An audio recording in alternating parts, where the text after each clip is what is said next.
Bonjour.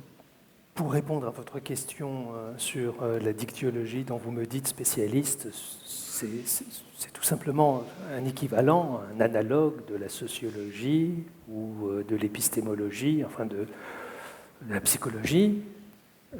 Dictyon en grec signifie le réseau ou le filet.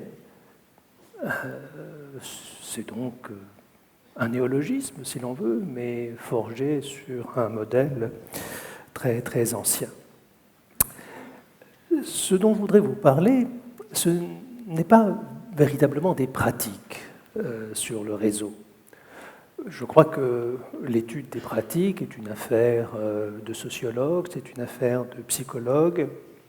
C'est-à-dire que les pratiques supposent qu'on fasse des mesures, qu'on observe ce que font les praticiens, les acteurs du réseau. Cela suppose donc un certain type d'expérience et un certain type de savoir, de science en réalité des choses. L'approche qui a été la mienne depuis le milieu des années 90, puisque c'est à ce moment-là que j'ai commencé à m'intéresser à ces choses, l'approche qui était la mienne était celle de mon métier. J'étais professeur de philosophie pendant près de 30 ans. C'est donc sous cet angle-là que s'est posé à moi, suite tout simplement à un intérêt strictement personnel, que s'est posé à moi la question des réseaux. Et la question que se pose un philosophe quand il a un objet, c'est fondamentalement la question qu'est-ce que l'objet sur lequel porte aujourd'hui notre intérêt, c'est celui des communautés réticulaires, c'est-à-dire des communautés en réseau. On peut dire tout simplement que la question que je me pose, que je me suis posée d'ailleurs il y a presque une vingtaine d'années, c'est la question de savoir qu'est-ce que c'est qu'une communauté en réseau.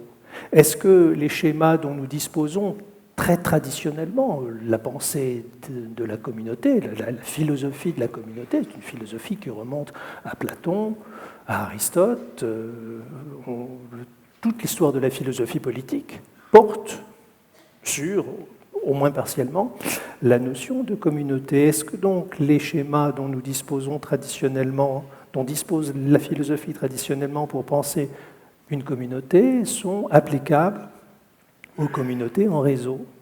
Et je crois que la réponse est non.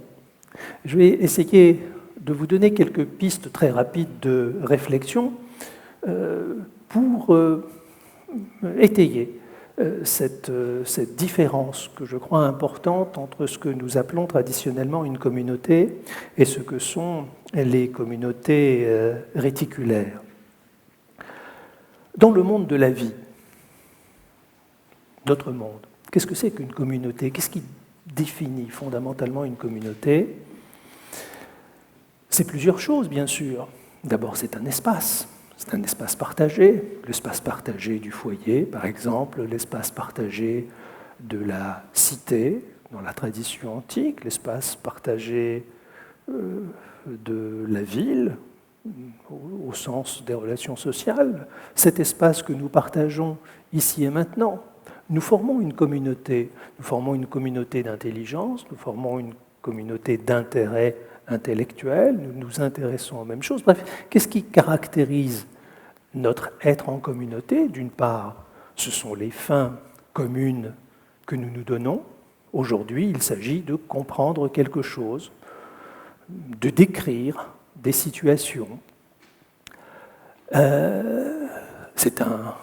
C'est une finalité relativement étroite, si l'on veut, c'est une finalité du jour, mais adossons-nous à Aristote, et je pense que la pensée d'Aristote sur la communauté reste tout à fait vraie 2500 ans presque après lui. Une communauté familiale, c'est une communauté de vie où il s'agit justement de subvenir aux besoins de la vie, où il s'agit de procréer, où il s'agit de prospérer, il s'agit de participer aux nécessités, disons, de la vie. Une communauté politique étant une communauté d'une autre nature, c'est-à-dire dont les finalités sont elles-mêmes différentes. Mais ce qui caractérise une communauté, ce n'est pas seulement une série de finalités. On notait tout à l'heure, lors de la séance plénière de tout à l'heure, qu'il était important de rassembler des acteurs, par exemple des agriculteurs, pour parler de leurs difficultés, de leur vie, etc. Mais est-ce qu'il s'agit simplement de parler? Non, pas seulement, d'après ce que j'ai compris. Il s'agit d'être vraiment ensemble. Et être vraiment ensemble, c'est se regarder. Être vraiment ensemble, ça implique une sorte de promiscuité à prendre en bonne part, pas en mauvaise part. Ça implique d'observer un visage, une mine, de retenir que Pierre, Paul, Jacques, Jean sont grands, sont petits, et ils ont une courbure, ils ont une texture. Enfin, une communauté, c'est une texture.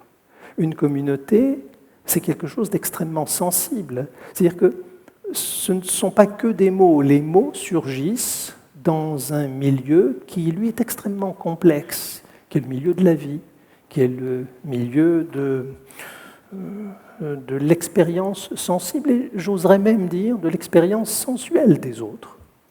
Nous sommes véritablement ensemble quand cet échange des regards, cet échange des intonations, cet échange non seulement de paroles abstraites, mais de modulation de la voix, de modulation de la vie, ont lieu. Est-ce que nous pouvons dire que des communautés numériques, que des communautés réticulaires présentent ces caractères-là? La réponse est très clairement non, pas du tout. Qu'est-ce que c'est qu'une communauté numérique? Eh bien, fondamentalement, une communauté numérique, c'est un programme. Facebook, c'est un programme. Instagram, c'est un programme. Snapchat et la communauté des utilisateurs de Snapchat, c'est un programme. Et cela remonte assez loin dans l'histoire de l'Internet. Quand j'ai commencé à m'intéresser à ces choses-là, Facebook n'existait pas, MySpace n'existait pas. Au milieu des années 90, il y avait déjà des communautés, des groupes de discussion, mais il y avait aussi des communautés, au sens un peu des communautés de type Facebook, etc. On les appelait les MUD, on les appelait les MOO. Qu'est-ce que c'est qu'un MUD? C'est un Multi-User Dungeons and Dragons, c'est-à-dire un programme de simulation de jeux, Donjons et Dragons. Un MOO, qu'est-ce que c'est? C'est un Multi-User Object Oriented Program. C'est-à-dire que c'est également un programme qui met ensemble des acteurs dont la réalité, dont la seule texture consiste purement et simplement dans leurs propres activités de programmation. Qu'est-ce qui caractérisait en effet ces communautés d'antan, ces communautés archéologiques du réseau? C'est qu'on ne pouvait y participer qu'en programmant sa participation à ces communautés. C'est-à-dire en programmant le personnage que l'on allait être dans ces communautés. Ce qui veut dire qu'il n'était pas nécessaire, indispensable, de s'y présenter ou d'y exister ou d'y intervenir en tant que Pierre, Paul, Jacques et Jean. Dans un MOO que j'avais fréquenté dans les années 90, une communauté d'intellectuels postmodernes, comme ça qu'on se qualifiait. Les personnages principaux étaient stay, c'est-à-dire rester, le verbe rester, foot, un pied, square, un carré, etc., etc. Le grand intérêt de la chose, c'est que participer à une communauté, c'était programmer une sorte d'identité, pas du tout enfermée dans l'identité corporelle, psychologique, individuelle qu'on transporte, qu'on est soi-même, mais une identité d'une certaine façon totalement abstraite, mais surtout volontaire et textuelle. C'est-à-dire que le mode d'existence d'un individu dans une communauté numérique, et cela ne valait pas seulement à l'époque des MOOC et des MUD, mais cela vaut encore aujourd'hui avec Facebook, ça vaut encore aujourd'hui avec Instagram, etc., le mode d'existence fondamental d'un individu, c'est-à-dire d'un acteur sur les réseaux, est un mode d'existence textuel. Une communauté réticulaire est une communauté de texte, c'est une communauté de temps. C'est une communauté du temps que nous passons à produire du texte. Alors bien entendu, maintenant les interfaces permettent ce qu'on appelle un enrichissement des interactions, transfert d'images, vidéos, sons, etc., mais fondamentalement, images, sons, vidéos, etc., ce sont des données, et ces données, ce sont des données fondamentalement textuelles. C'est une véritable révolution épistémologique qui s'opère donc avec le passage des communautés naturelles aux communautés réticulaires. On passe d'un monde de la vie dont le principal est le sensible, la relation à l'autre, le regard, le toucher, la proximité, à un monde dont le principe est le texte et dont le principe est par conséquent le temps. C'est du coup une véritable explosion épistémologique qui a lieu. Comment penser un être ensemble purement textuel? Quelles incidences un être ensemble purement textuel, purement temporel, a-t-il sur la vie, pour le coup? C'est-à-dire sur ce que nous sommes, sur ce que nous faisons, sur notre manière d'être devant notre écran. Explosion épistémologique, ça veut dire quoi? Ça veut dire qu'on perd vraiment tous ces repères dans la compréhension de l'être en communauté, de l'être ensemble, de leurs normes. Il y a des normes sur les réseaux, il y a beaucoup de normes sur le réseau. Le réseau n'est pas un lieu de liberté, le réseau est un lieu d'interconnexion des normes. Comment comprendre cela? C'est un petit peu, ça a été en tout cas, un petit peu l'objet de mon travail. C'est un travail difficile, c'est une compréhension difficile. Mais ce qui est essentiel, je crois, c'est d'avoir une juste vision du phénomène. Juste vision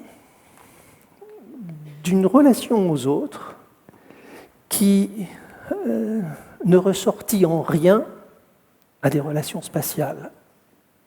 Il n'y a pas d'espace pour les communautés réticulaires. Ou, si vous voulez que je dise la même chose, mais autrement, le seul espace d'une communauté réticulaire, c'est moi. C'est moi en tant que quoi? C'est moi en tant qu'acteur, sur mon clavier, sur mon téléphone.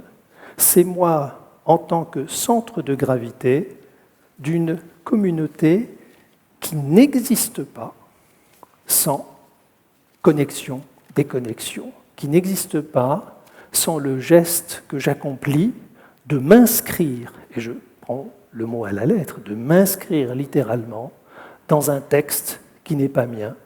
Qu'est-ce que je suis alors dans ce texte qui n'est pas mien? Ce que je suis, c'est du texte, donc du sens, mais un sens dont je n'ai plus, dont je n'ai immédiatement plus la maîtrise. Le seul espace identifiable d'une communauté réticulaire, c'est moi, et cet espace d'une communauté réticulaire est un espace qui lui-même explose, si l'on veut, dans cette dissémination de données qui fait que nous sommes ce que nous sommes sur les réseaux, c'est-à-dire de simples traces textuelles.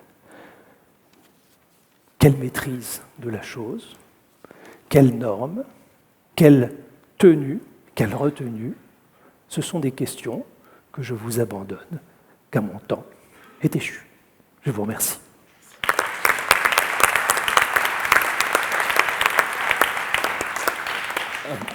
Merci beaucoup, Monsieur Mathias, de cet exposé impressionnant qui, je suis sûr, vous a imbibé de savoir et du coup, forcément, d'ouverture.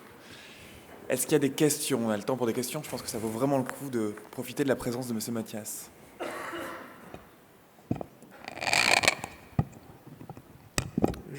Je me lance, mais bien frissonnant.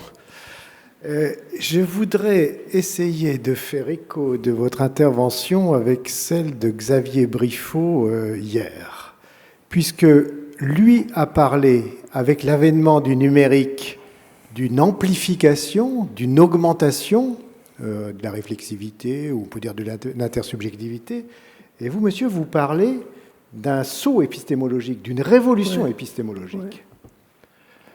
Alors, je suis désolé, vous n'étiez peut-être pas là hier. Non, je n'étais pas là. Mais c'est pas grave. Xavier, c'est bien ce que tu disais, que finalement le numérique permet d'amplifier l'intersubjectivité, d'amplifier la réflexivité. Vous dites qu'on change de paradigme. On passe d'une communauté sensible à une communauté textuelle, ce qui n'est pas une amplification. Oui. Les réseaux constituent, c'est une approche qui est parfaitement sensée, je crois, constitue métaphoriquement un espace d'amplification, par exemple, de la puissance cognitive. J'ai sous la main tous les musées du monde, j'ai sous la main toutes les encyclopédies du monde, j'ai sous la main tous les savoirs, etc. Et les réseaux rendent possible une extraordinaire amplification, par exemple, de ma puissance de savoir. Une certaine amplification aussi, je crois, de ma puissance d'agir. Nous savons très bien le rôle qu'ont joué les réseaux, Facebook, etc., lors d'événements politiques, le printemps arabe, etc., ou dès le début des années 2000, les événements de Gênes. Les groupuscules gauchistes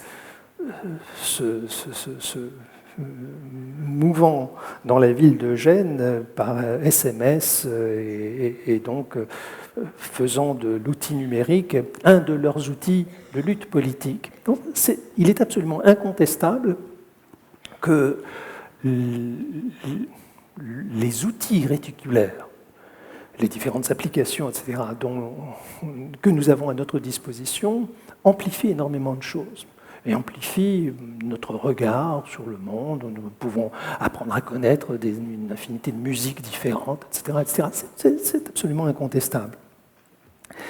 Ce qui permet d'ailleurs une étude sociologique, une étude psychologique de cette amplification, de ces effets, etc. Je ne conteste absolument pas ça, mais ça n'empêche pas que. Ça n'empêche pas que, c'est une autre perspective, une perspective totalement autre. Je vous disais tout à l'heure, ma préoccupation, c'est de savoir qu'est-ce que c'est que ce machin-là. Les petits personnages, les petits ronds verts, rouges, etc., qu'on voyait tout à l'heure, c'est le réseau social d'un individu lambda. C'est très bien, on observe ce réseau social se constituer et bouger. Mais fondamentalement, qu'est-ce que c'est que ça? Ça, c'est du programme. Et ça, c'est du programme, ça veut dire que non seulement nous existons programmatiquement, mais ça veut dire aussi que les programmes prennent le relais de ce que nous existons, si je puis m'exprimer de manière un petit peu approximative. Les programmes prennent le relais, c'est-à-dire classent, c'est-à-dire ordonnent, c'est-à-dire valorisent ou dévalorisent notre mode réticulaire d'existence, des plus, des moins, nous sommes suivis, nous ne sommes pas suivis, etc., etc. Et ça peut aller très loin. Au milieu des années 90, il y a eu un événement extraordinaire sur un MOOC de l'époque, c'est qu'un personnage, mais un personnage rappelons-nous la chose, un personnage, c'est du texte. Nous sommes bien d'accord, hein, il n'y a rien d'autre dans un personnage de Mou que du texte. Un personnage a simulé textuellement le viol d'un autre personnage. Personne n'a été touché, les personnes, d'ailleurs, les personnes physiques impliquées ne se connaissaient pas, n'appartenaient pas à la même communauté universitaire, etc. C'était deux individus sur deux parties totalement différentes du territoire américain, chacun étant représenté par un texte. L'un décide, c'est plutôt rigolo si l'on veut, l'un décide de violer l'autre. Ça a donné lieu d'abord à une réaction extrêmement violente sur le Mou lui-même et ensuite à un ouvrage dont évidemment, soudain le titre m'échappe, mais cet ouvrage existe sur cette question-là. Ça a donné lieu à un débat sur la question de savoir si le violeur pouvait être maintenu dans la communauté du Mou. Et un administrateur système a décidé de l'effacer. Alors on dira, bon, mais tant mieux, parce qu'on ne viole pas, ce n'est pas bien de violer. Mais la question n'est pas seulement là. La question, c'est aussi, qu'est-ce que c'est que ce pouvoir que peut exercer celui qui programme sur l'existence? Car c'est quelque chose qui relève de l'existence, sur l'existence textuelle d'un individu qui, de l'autre côté de l'écran, est un individu en chair et en os. Alors, la conjonction matière-esprit qui